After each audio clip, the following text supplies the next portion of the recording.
Hello, everyone, and welcome to Leading It Home During Uncertain Times, brought to you by Our Community Listens. Our Community Listens is an organization that provides leadership development resources and trainings across the United States and most recently in Asia. We partner with communities, nonprofits, businesses, and the military, and we are most well known for our 3-day communication skills training course that really focuses on how do we live out human-centered leadership. Now, this topic of leading at home, as you can imagine, comes from this really unique time that we find ourselves in, where it kind of feels like the whole world has been flipped upside down.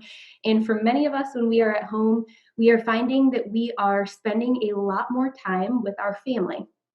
Some of us are finding that we are now not only married to our spouse, but also co-teaching with them, sharing workspace, and a variety of other things that have caused a little bit of stress in our lives.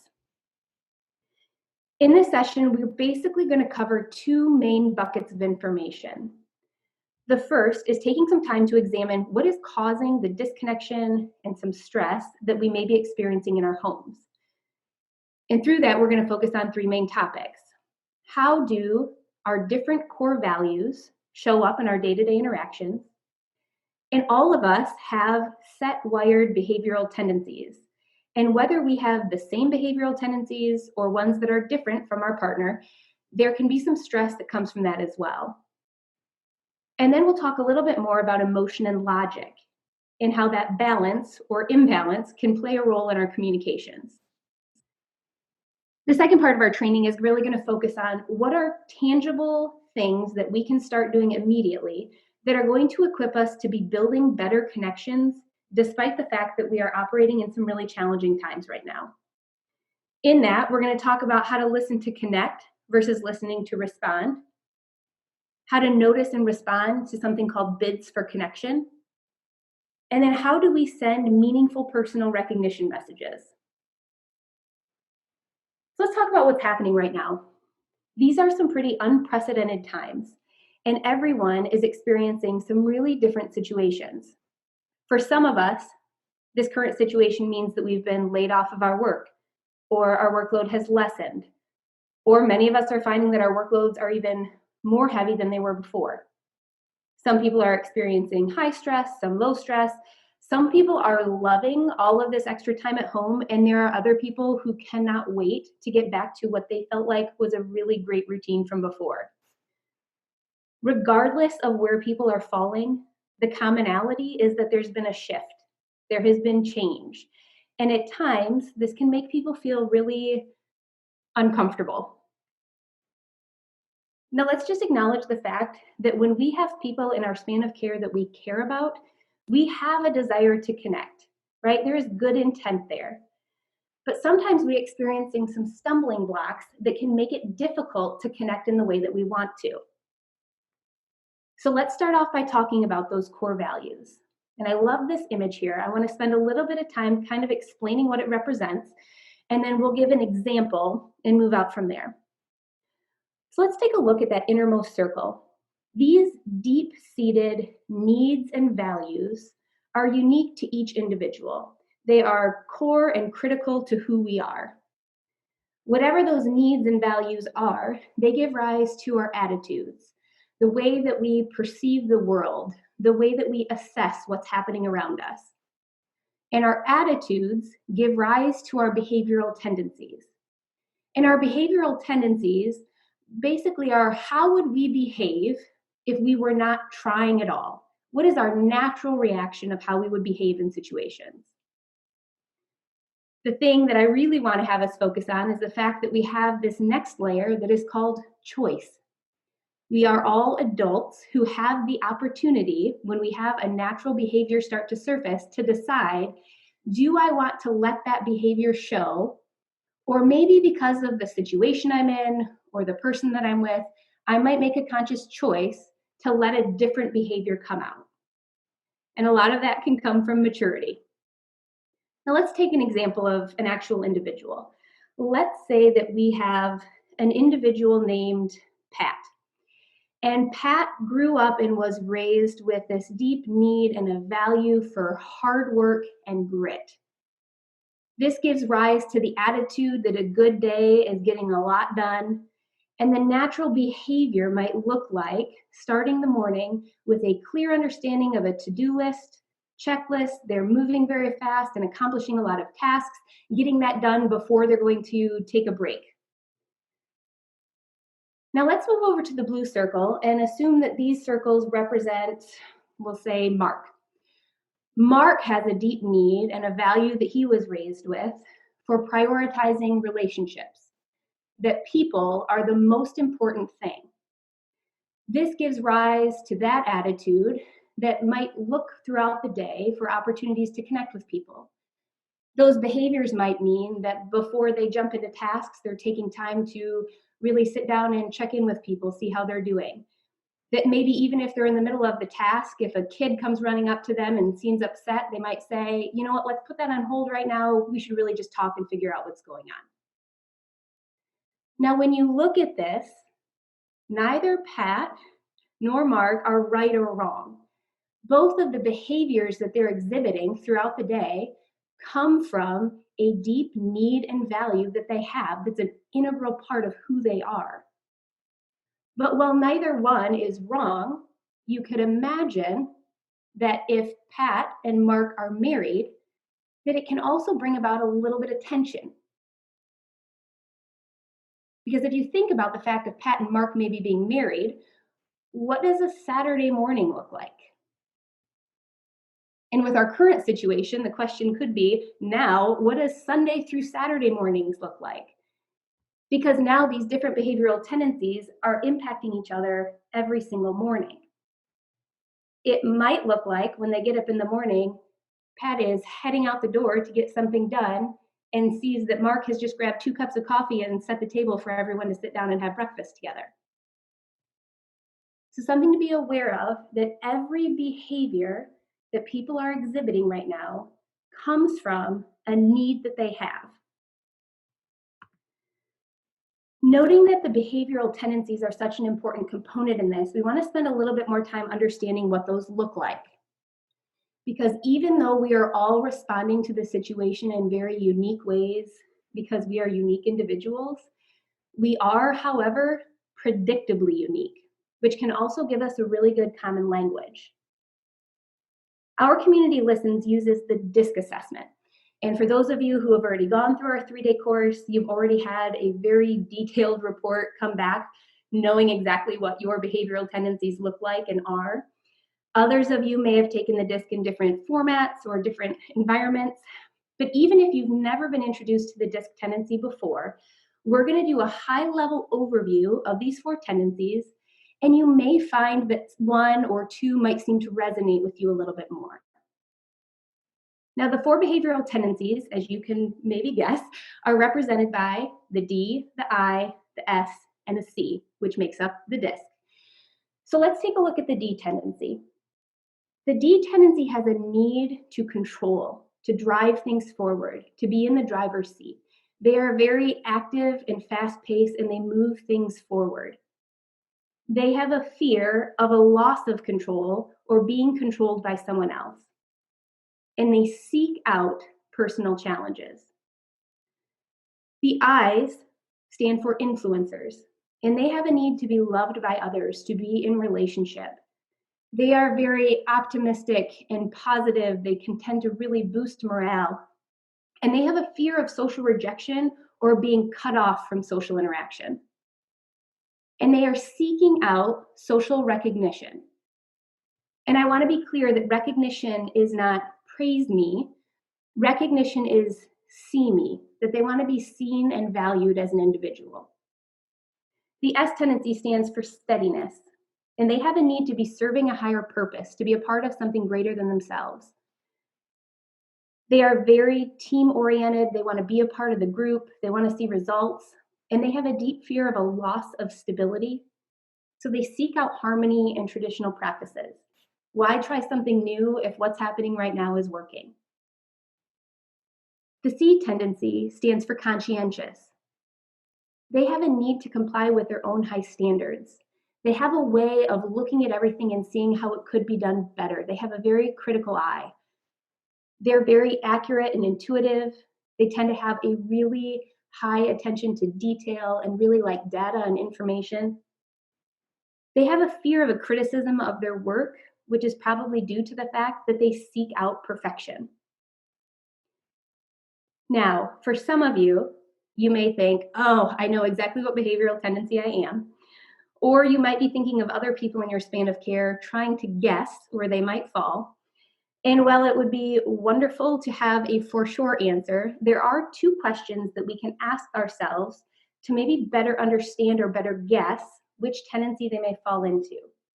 So if you look at that bottom down there towards the screen, we are looking at, are people more likely to be task-oriented first or people-oriented first? And are they more likely to tell or more likely to ask? So let's take a couple of examples here of how that might play out. For task versus people, you'll see that the D tendency and the C tendency both share a commonality of being task-focused first, where the I and the S tend to turn towards people first. So for example, if you had a friend who came rushing in one day, very emotional and upset, talking about the fact that their car broke down, they're not sure what to do, they're not sure how they're going to get their kid to and from school over the next week, the task-oriented tendencies might respond first with, I know a great auto mechanic, here's their number, I can take your kid to and from school. They're tending to the task first. In that same situation, if the person is an I or an S, after they hear that story, might respond first with, oh my gosh, I'm so sorry, are you okay? Right? Checking in with the person, connecting with them on that level. Now, if you don't understand that wiring that people have, I want to be clear that it doesn't mean that task people are cold and heartless and don't care about people. And it doesn't mean that people who are people-oriented first are incapable of doing anything that is tangibly helpful. All it means is that all of us have a predisposition to turn to one first before the other. So that's the first question. Are they more people-oriented first or task-oriented first? The second question is, are they more likely to tell or to ask? And in this, you can see that the D and the I have the commonality of both telling, where the S and the C both tend to ask. So the D or the I tendency might say, get in the car, it's time to go. Sit down, we're going to have dinner. We need to reorganize these cabinets. Whereas the askers might say something like, is everyone ready to eat? Do you think maybe we should start getting ready to get going? Questions. Now, again, if we don't have that common language yet to understand, it's not uncommon that we'll hear people who are askers portray tellers as being bossy or demanding, and tellers looking at askers as being wishy-washy or unclear about what they want, all because of a punctuation mark. So the two questions, if you're trying to identify your own tendency or those in others, thinking about, are they more people-oriented first or task-oriented, and are they more likely to ask or to tell? Now, each of these four behavioral tendencies bring with them some wonderful skills and gifts that are very needed in our world. As you can imagine, though, when strengths get overextended, when we are stressed out, they have an opportunity to turn into a weakness. So we want to look at how that can happen or maybe showing up for you in your environment right now. If you have a high D tendency, you are a driver, which is so critical to be able to be decisive, to help move things forward, to help people who might be experiencing a sense of paralysis right now. But if you're feeling a lot of stress, you may be finding that you are becoming really impatient with people and processes and experiences right now. If you're an I, you are probably bringing a lot of positivity to your family right now. You're setting up Zoom calls where you could do happy hours with friends and checking in, which brings about a beautiful gift for people right now. But when you become stressed and overextended, there's a chance that it's showing up in a lot of disorganization because you have so many different thoughts or ideas or projects that you're in the middle of. The S's are probably doing their best to bring about a lot of harmony and peace and trying to make sure that everyone is okay. When the S tendency becomes overextended, it can show up in possessiveness. And I know we get a lot of questions about that term and what it means and how it shows up. And typically what we see is that the S tendency will get possessive of tasks when they are under stress. So they want to take the task and just do it themselves. The other way that it can show up is becoming possessive of their thoughts and emotions. So the more under stress an S tendency becomes, the less likely it will be for them to speak up and share their thoughts and their feelings. For the C tendency, they're bringing a lot of grounding in reality.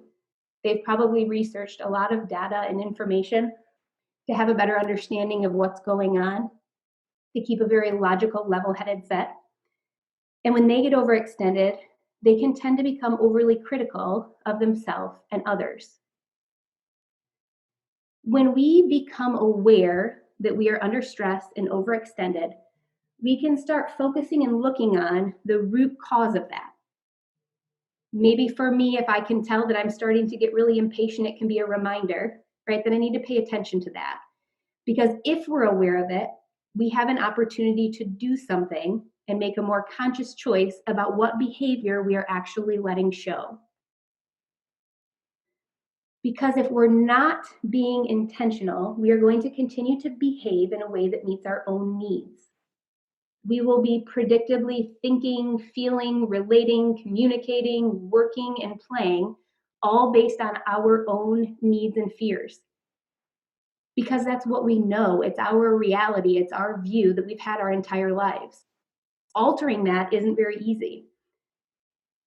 But if we're not mindful and we don't do anything about it and just continue to serve our own needs, as you saw from that chart, there's a chance that we are suppressing the needs of the people around us, especially when we're being stressed out. That awareness, as I mentioned, allows us to have an opportunity to make a shift in the behavior.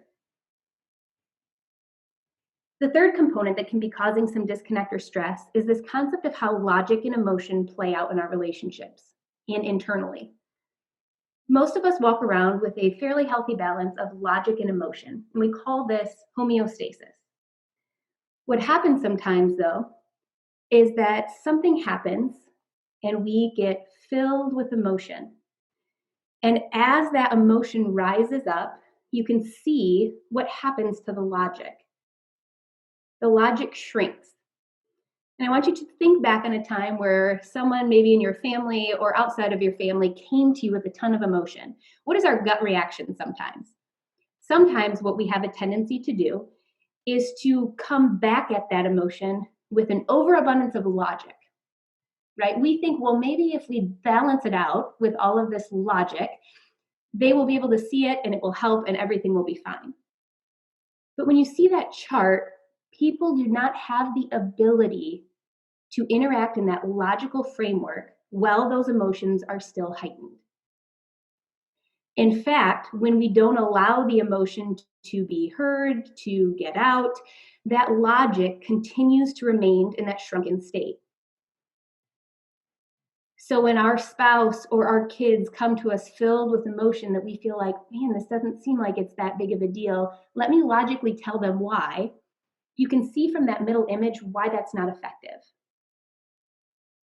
The other thing that can sometimes happen when we're all at home together 24/7 is that you may find two people going to interact with each other where both people in the room are filled with emotion. And we're going to spend some time in the next section of this training talking about how do we listen well in a way that helps people to vent and return to that balance. Because as you can see in that bottom right on the screen, if people have a history of not being listened to and not being heard and not being connected with, that's when people can just tend to have that emotion just burst. The good news is, despite the fact that we just talked about all of these things that might be causing that disconnect and stress, we are not powerless. There are concrete things that we can do right now to be making intentional connections with people around us. And if you are experiencing a lot of that disconnect and stress, it's completely normal.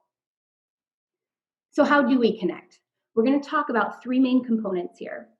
Reflective listening, this concept of responding to bids for connection, and then how do we deliver personal recognition messages? Reflective listening. Listening is important because it builds trust, rapport, and connection. We're also going to talk a little bit more today about a researcher called Dr. John Gottman. And Dr. John Gottman is a researcher of relationships. And he studied a large amount of married couples over a 40-year period. And he did a famous study where he would observe them over a weekend. And simply by watching how they communicated with one another over a weekend, he got to the point where within over 90% accuracy, he could predict whether or not their marriage would end in divorce. He said it made him very unpopular at getting invites to dinner parties after that.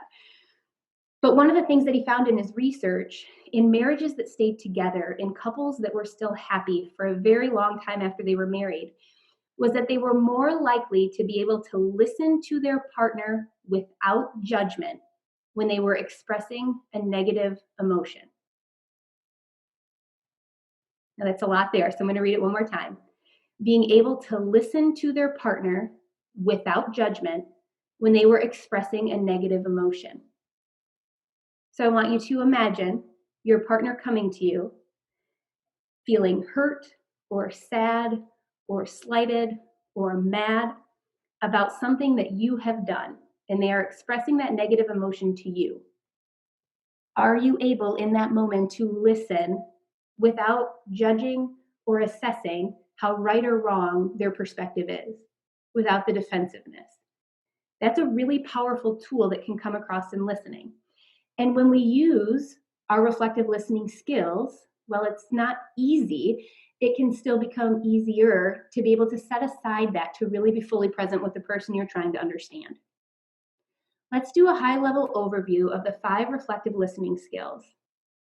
The first one is attending behavior. And attending behavior is being fully present with the person. This is shutting your laptop, not glancing at your phone when it goes off in your pocket, not multitasking and putting dishes away or doing chores around the house while you're having a conversation. This is squared up. You have my full attention. Acknowledgements are verbal and nonverbal cues letting the person know that you're tuned in. Head nods, the uh-huhs. Door openers, which can be a tricky new one to pick up if we're really ingrained in this habit of asking questions. But door openers are open-ended statements that encourage the other person to talk. When they start to talk and then stop, saying something like, go on, or hey, I've got time. Talk more about that. Those are all door openers. The fourth one is silence, which can be very difficult for many of us, right? We're very used to having conversation be, I talk, you talk, I talk, you talk. And this idea of silence, allowing for that quiet in the middle of a conversation so the other person has space to think and figure out what they might want to say next. But silence isn't just us mastering keeping our mouths closed, it's also quieting our mind.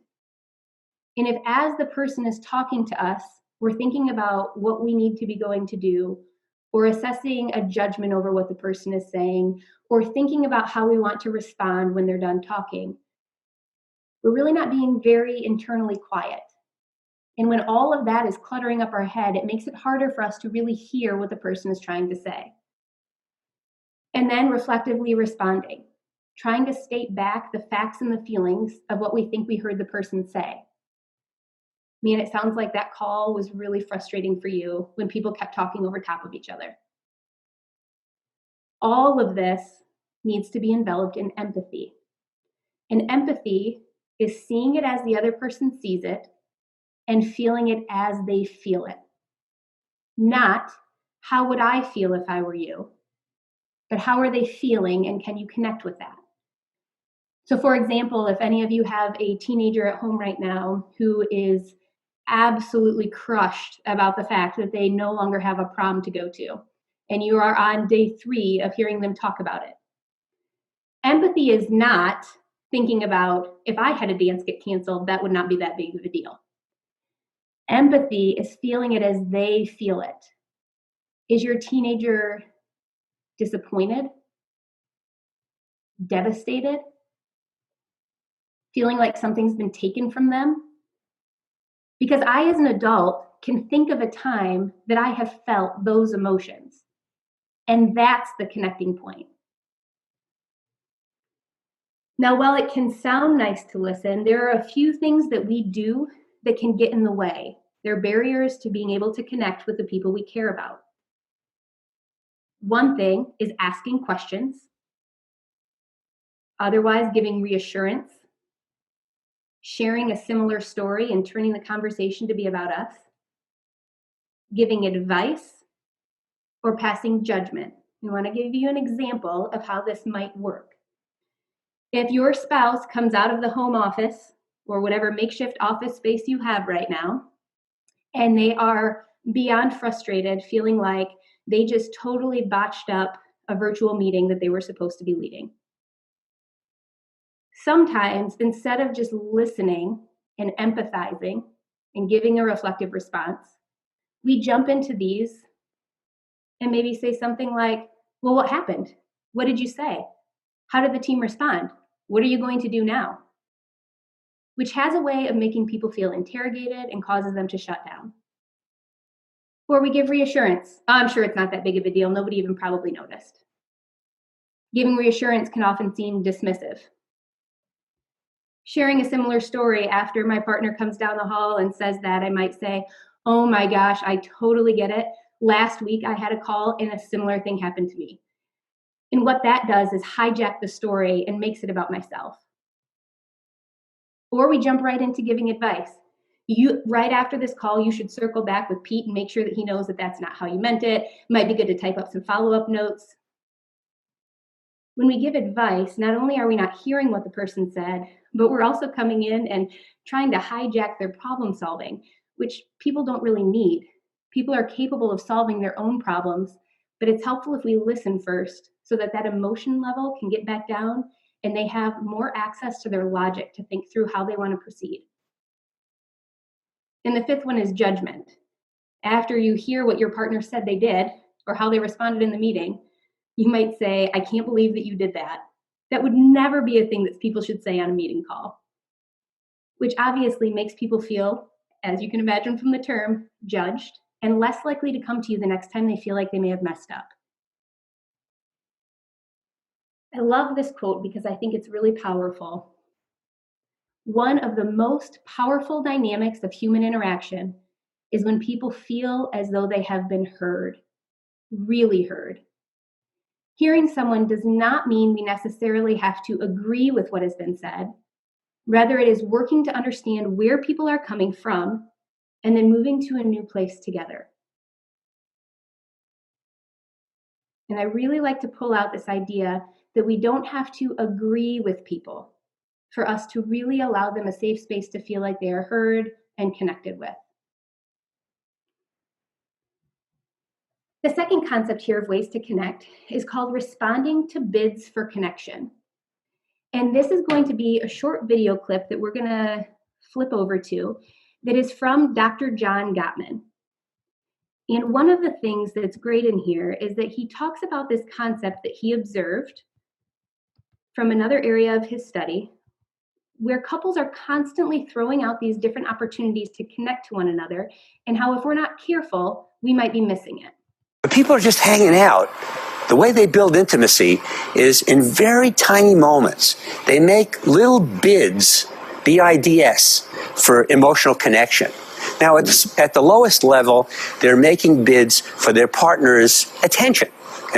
Like, for example, I can look out the window of the apartment lab where boats were going by, and I can say, well, there's a pretty boat. Okay, now, let's say that my wife says that, and I'm cleaning my glasses, right? And she says, there's a pretty boat. No response. We call that turning away, right? Sometimes somebody be cleaning their glasses. There's a pretty boat. Huh. Now, that's a pretty minimal response, right? But it's turning toward. It's some response. Sometimes people would turn toward a bid in a very enthusiastic way, like, there's a pretty boat. Wow, that is a pretty boat. Say, did you ever think, why don't we quit our jobs and get a boat like that and just kind of sail off together? So we call that an enthusiastic turning toward, right? Rather than just, a turning toward without enthusiasm. And what we found was very interesting, that what happens if I make a bid for just her attention and she turns away? She doesn't respond at all. What are the chances? I say, hey, there's a pretty boat. No response. I'm going to say, hey, Julie, I said, there's a pretty boat. The probability of rebidding is almost zero in all relationships. It actually is zero in the couples, the newlyweds who wound up divorcing 6 years later, and 0.22, 22% probability in couples who stayed together. It's still very low, right?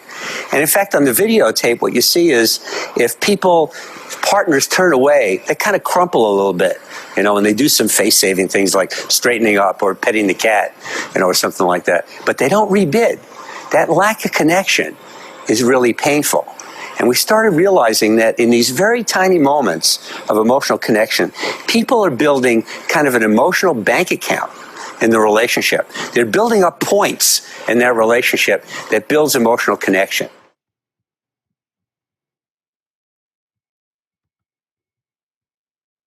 I really think that video clip is a powerful demonstration of what these bids can mean to people. That image, I think, is really powerful when he talks about seeing a person who threw out a bid, not getting responded to, kind of crumpling.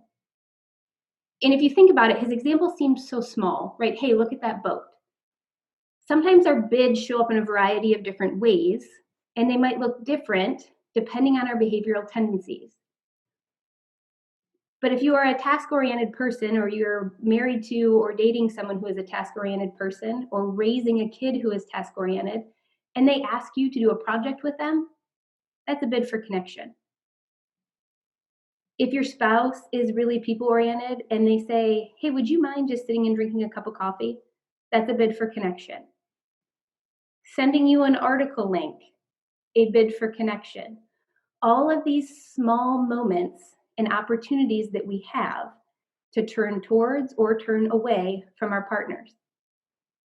And one of the things that I really appreciate about Dr. Gottman is that he's very realistic about this. He says, I might miss the bid, right? That one moment doesn't define our entire relationship.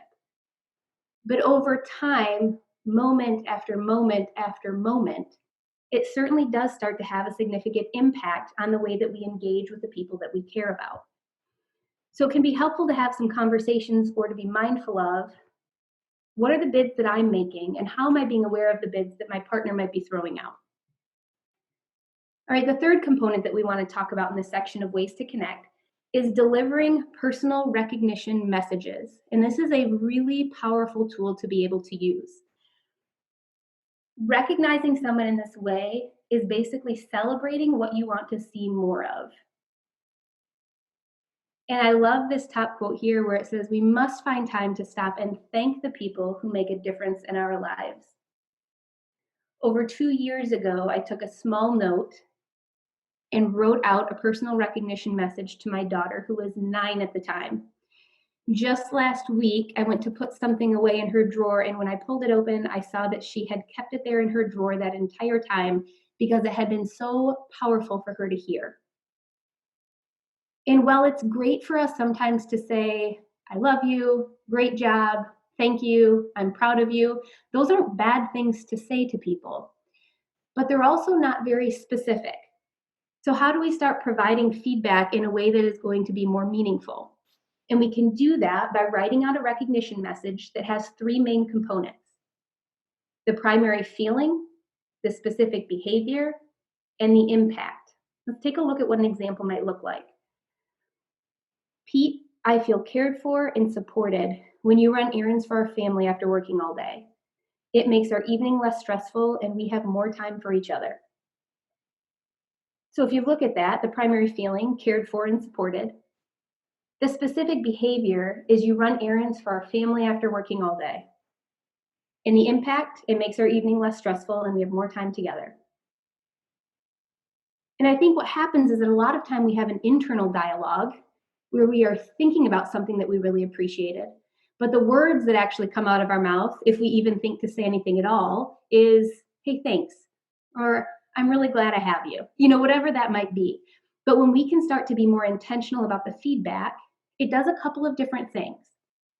For the other person, it allows them to know the specific thing that they do and why it matters, why it's important to you, why it's valued.